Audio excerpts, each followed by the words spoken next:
เนาะตื่นเต้นอยู่บ่ ตื่นเต้น มุจิลีอยู่ดิ ต้นที่บ่ค่อยเบ้ากันนะ ใช่พอเจ้าได้เหรอ เขาไม่ได้ว่า ป้าไม่รู้น้องพ่อก่อน พ่อสิบายแล้ว ฮะ พ่อสิบายให้แล้ว เอ้าทางว่าจริงก็รู้อีกวันจะบอกไปเลย พ่อแม่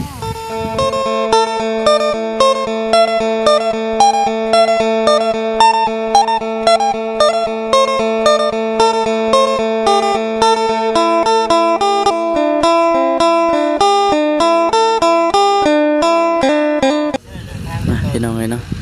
กราบทักทายสบายดีเด้อพี่น้องเด้อเนาะทักทายสบายดีพ่อแม่พี่น้องซี่กันเบิดสุขุสุคนพี่น้องพบพ่อกันคือเก่ากับบ่าวค่ำวันนี้ก็ได้ เนาะ เห็นเบิดกับจักเนาะ เอาบ่ให้บ่เชียงหน้าแหละเป็นคนจับกล้องเนาะ เชียงนาบ่สบายดีเด้อพี่น้องเด้อ สบายดีเตรียมมาแล้วบ่ เตียงยัง หรือว่าเงินไปผูกแขนดองเงินแล้วบ่ บ่มีแล้วบัดนี้โอ้มื้อนี้แม่นอันมื้อขึ้นเฮือน เฮือนใหม่เฮือนงาม เฮือนใหม่อันนั้นน้องหมายบ่ เฮือนงามน้องไม้เนาะ เนาะ เป็นกันที่เราไป แม่น บางเนาะรู้สึกว่านี่รถนั่นเองเนาะบ่ครับ แม่นคือสิจกกับไปทางใดเลยเนาะเป็นจกออกขายบ่ แต่ได้จำเป็นครับจะมองเบิ่งกับที่การป้าลูกเบิ่งเนาะว่าเพิ่นน้องเพิ่นเป็นจังไดแล้วก็ในเรื่องน้องๆเพิ่นในละการงาน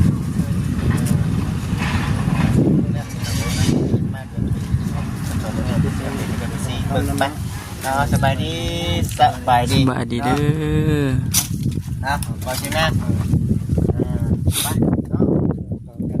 วันนี้กับบริมีแนวมาฝากมาตอนเพื่อนได้เนาะเขาก็ได้เอาคำดีพรเลยกันความยินดีนำ แม่น น้องใหม่เพิ่นแหละ เจ้าของเฮือนเพิ่นบ่อยู่ใช่มั้ยจ๊ะ อ้าวเนาะสบายดีสบายดี กำลังลงมือ ทางลงมือบ่ กำลังลงมือเดียว ปลาเขาปิ้งปลา ปิ้งปลาเผากับกระปุ้น ให้มาจิต มาจากมุกตรงปัดใช้ มาพบกันกับมาเวียนจักงงลืมเบิ่งเลยเนาะ จักยุกแล้วมันนี่จักยุกแล้วมัน หยุดเดียว เนาะเมนูปลาดิ เมนูปลาเผา ปลากับอันน่ะกระปุ้น กระปุ้น เนาะบ้านเอิญกระปุ้นเฮ้ยยันน่ะเจ้าของเพื่อนได้จ้ะ จากคนไปทางใดพี่ ต้นให้เปิ้นเป็นแตงแก้วมาให้ เป็นแก้ว เดียว อยู่แต่ของเพื่อนไม่รู้นะเนาะมีครัวบ่ ก็เลยไปใจใจเรือตา ขั้นครัวนี่อยู่ใช่จ้ะ ทำไม่งกกับไม่เนี้ย ตอนนี้ ก็ออกมานี้เนาะ แก้วเบิ่งดู เจียวจ้ มึงเจียวผู้สาวเอ็ดดูเบิ่งดู ำใส่พักอยู่จ้ะเนาะสบายดี สบายดี พักขี้หญ้าอยู่แล้วก็ได้ มานี่อยู่ใช่ล่ะอยู่นี่แหละเนาะอยู่นี่แหละเฮานั่งอยู่นี่แหละเนาะอยู่นี่ได้ล่ะนี่ก็ได้พี่น้องเลยได้อยู่บ่บ่เชิงแน่เก่งอยู่เนาะเป็นจังไดมื้อนี้ดีใจบ่ได้เกินบ่นี่ก็มาแซ่บดิ เนาะบ่ดังแท้บ่ได้เนาะ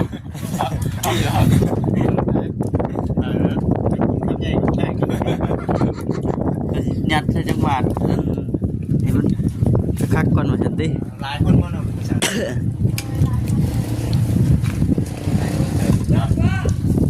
เอาเป็นมุมได้ได้บ่บ่ได้มุมกลางได้อยู่ได้อยู่บ่ของไผ เมืองของสายไฟแม่นอยู่ ไม่ต้องหลาบอก ของสายไฟ บอกไปไป ไปยังไงเนาะจิตหย่อนเลยได้บ่เก่งบ่ อย่าเช็ดมันสิแสบไปเลยจังแม่ไปอาบน้ำ เนาะนี่อันนั้นได้จ้ะเขามีไผ่ภูเก็ตเหมือนกันมั้ยมีครับมีไผ่ภูเก็ตบ่ เรื่องมันเอาไปเอาไปแขนก่อนถูกพอดีแล้ว อันนี้มานั่งนี่ เอากินข้าวให้อิ่มก่อนไม่ใช่เนาะไม่ใช่เนาะ กินแล้วอันนี้ได้กินอันนี้ก็ยังไปได้กับพี่จ่อยนี่ครับอย่านั่งกันทำอันนั้นแล้วนี่ จบเป็นหรือเปล่า โยไปไปแล้วโยมือกันเอาผม กินดี นี่แหละเรือมาเด้ออันนี้เรือมาทำ กินแล้ว ไปแล้วเรือไป ให้เจ้ากินก่อน เอาเด้อเสือเด้อเอาเสือมาอาบน้ ลูกเพิ่นก็นอน ำเรียงลายเพิ่น ลูกน้องไหม เพิ่นมาอาบน้ำเด้อน อนแบบ อาบน้ำอันนั้นเสือ สบายดีแล้วนอนเนาะ หมดอยู่พวกกินอยู่นี่แล้วกันมามีงบเนาะ ยินเนาะถือว่าสำเร็จเรียบร้อยแล้วพี่น้องเนาะปัจจุบันมีที่ขึ้นไปอยู่เท่านั้นบ่นี่ถึงหลักจะเทิดหลังปะใหญ่หนึงพี่น้องเนาะกี่เป็นสีแดงท่าสีแดงสีสวยเมื่อกี้เป็นเปลี่ยนเป็นสีขาว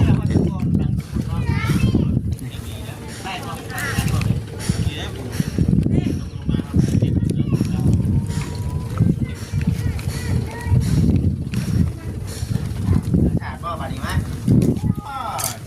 การให้ถึงว่าเป็นใจเฮาครับ เนาะอันคักกว่านี่ติ นี่น้องไม้จะมานั่งพี่ก็ได้นะได้บ่ได้บ่พวกนี้เนาะพี่มาพี่ เดี๋ยวที่ว่าเราพี่แบบเนาะเอ้ยงั้นว่าเฮาได้เฮาอยู่นี่เนาะเราใจเนาะ มาหลังดิมาหลังว่าสิเพ่หมู่แม่เนาะสินี่แหละพี่น้องเอ้ยมันก็มาสวยแน่เนาะบรรยากาศก็บ่ได้อันน่ะถ่ายให้กับ FC เบิ่ง มืดวะ สิขึ้นซำใดพี่เจ้าวันได้มืดบ่ ได้อยู่ได้อยู่ เรียกว่าเบิ่งสักเจ็ดนะถ่ายฮูเคน เห็นงานใช่เนาะทักมาเล่น ทักเองบ่ ตัวชิดชื่อมา คิดชื่อมาบ่ถ้าเป็นถ่ายฮูเคนจะทักเองใช่หรอ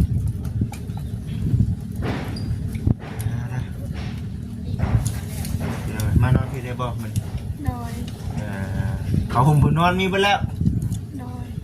มุงมันมีไปแล้วเนาะ มุมเก่า มุงเก่า ไอ้ชื่อมาอยู่ไอ้ทักมา เนาะมากับน้องน้ำเนยบ่หรือว่าจังไหนกับลูกน้ำเนย มากับน้องพีน น้อง น้องลูก เอาเนาะมื้อนี้เป็นมื้อวันจันทร์เด้มื้อนี้เนาะวันจันทร์เนาะมื้อเป็นมื้อสำคัญเด็กออกชับบาดนี้ผมได้เคลียร์ถามมื้อนั่นก่อนนะเนาะ ครับตัวเล่นไปว่ามาเล่นกันแม่นเด้อ เจ้าพันแม่นเนาะ เดินใหม่ดิ เส้นใหม่เนาะ แล้ว รุ่นเลขอยู่เลย มาเดี๋ยวไหนก่อนพี่น้องเลยมายินดีน้ำน้องคนก่อนดีใจน้ำเด้อเนาะตื่นเต้นอยู่บ่ ไม่จิรีอยู่ดิ รถที่บ่ค่อยเบ้ากันนะ ได้พอเจ้าได้เหรอ เอาไม่ได้ว่า มาบ่ อ๋อ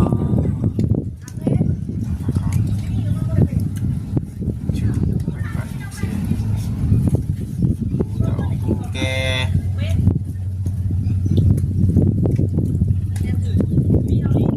ปรีบ่นี่เนาะปรีหรอกเนาะ สิก็ได้เนาะสิบ่ ได้ไหม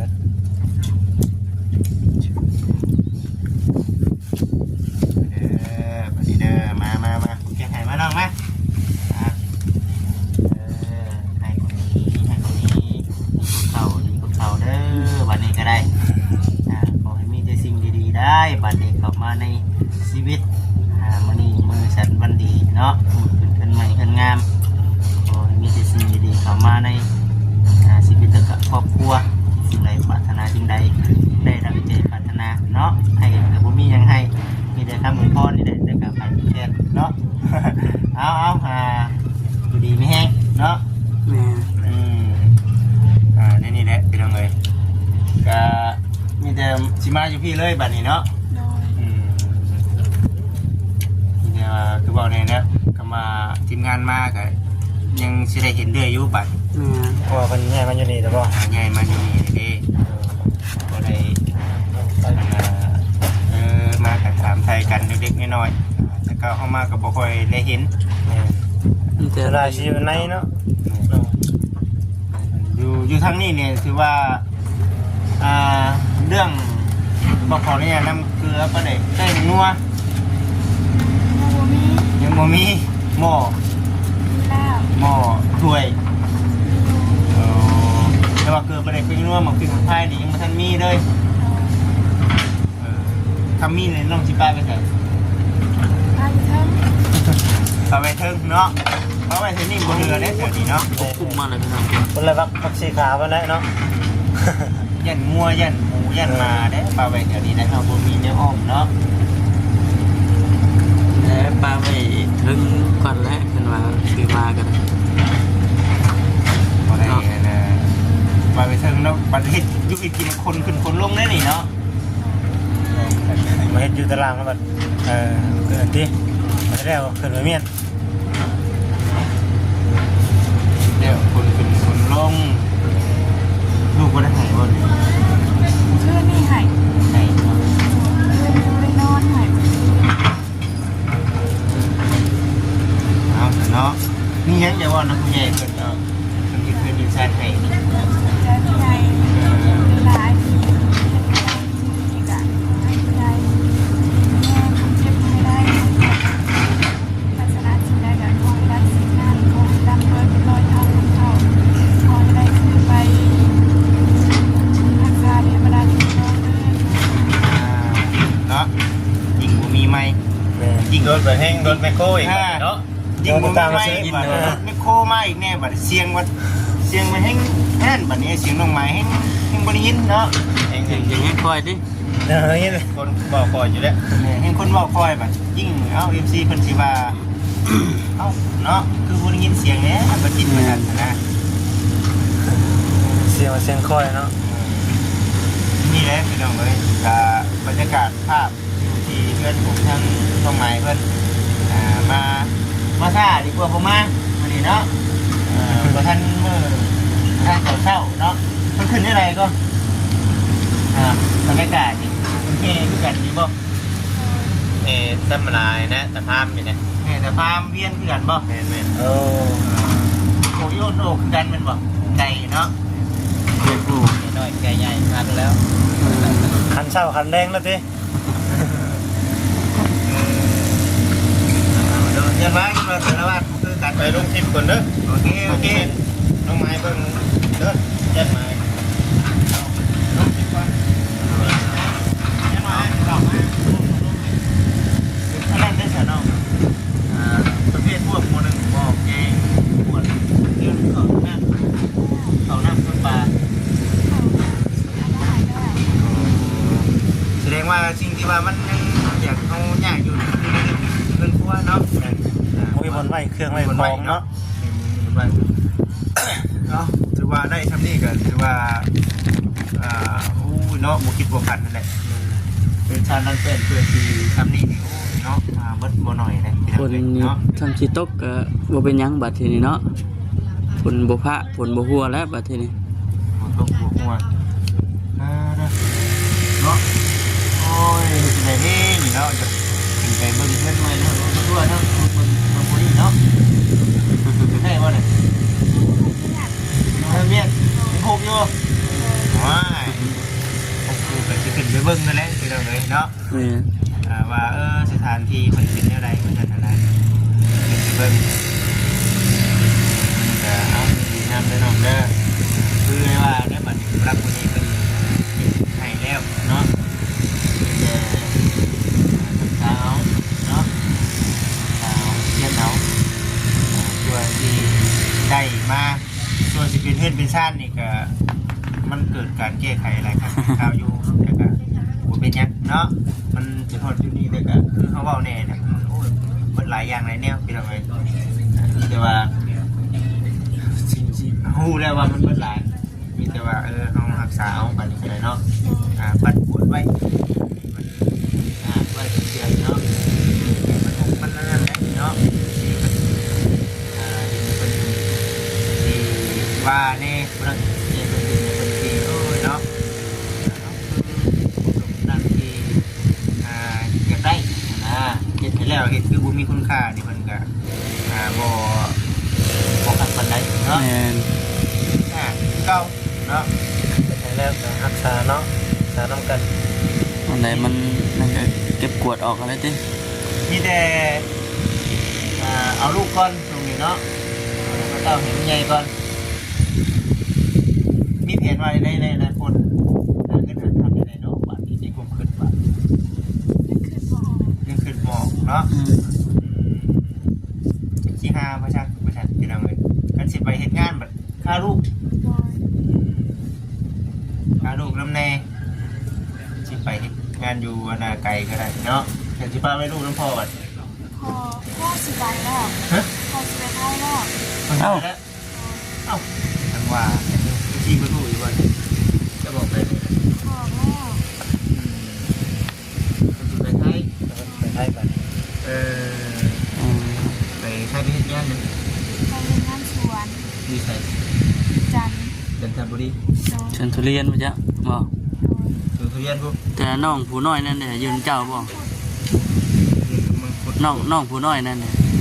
ยืนเจ้าพี่ นั่นอยู่บนน้องเทป่ะ มาแล้ว มาเลย มาสิได้เงินใช้เงินที่ดอกกับโบได้ซ้ นี่เพื่อนบ้างนี่ไง ำ2,000 บาท สินเนาะโอ้ยกิโล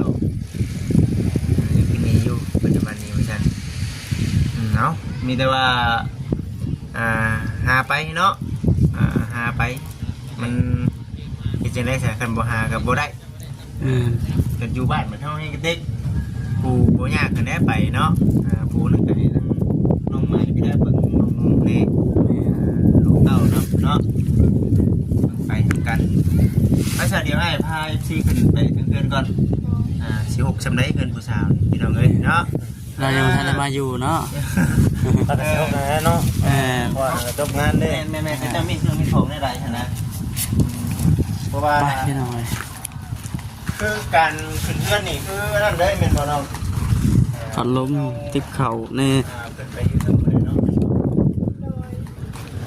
ไปเสียให้ทั้งน้องเพิ่น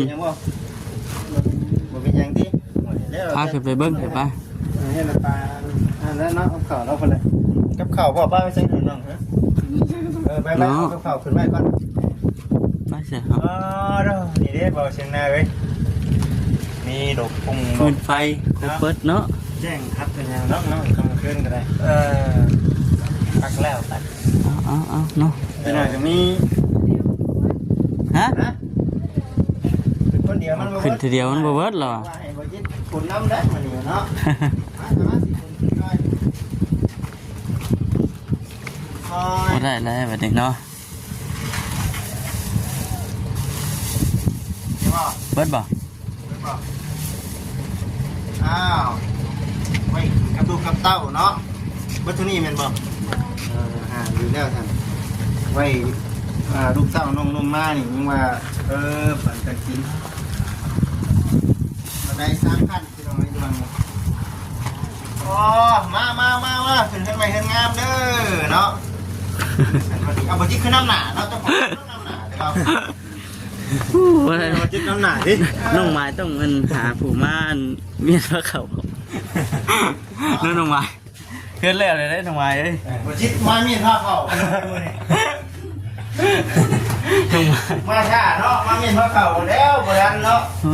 บ่ทันของอยู่ของกินคือหมู่ มันยังอย่างนั้น โอ้ย อาชีพงานอยู่นะ จงไว้อันนี้มันน้อยจงไว้ให้อันน่ะอย่าไว้จิตจังอันนี้ว่า ใช่ ใช่ พระควัน อย่าพักผ่อนนะให้จิตพักผ่อนเนาะสิประมาณนี้เลยพี่น้องเอ้ยเนาะมันก็เนาะขัดอยู่นี่เนาะปลาของแห้งเพิ่นมีน้ำใน อันนี้เป็นห้องที่ได้เนาะอันนี้รถเนาะ แจ้งเนาะ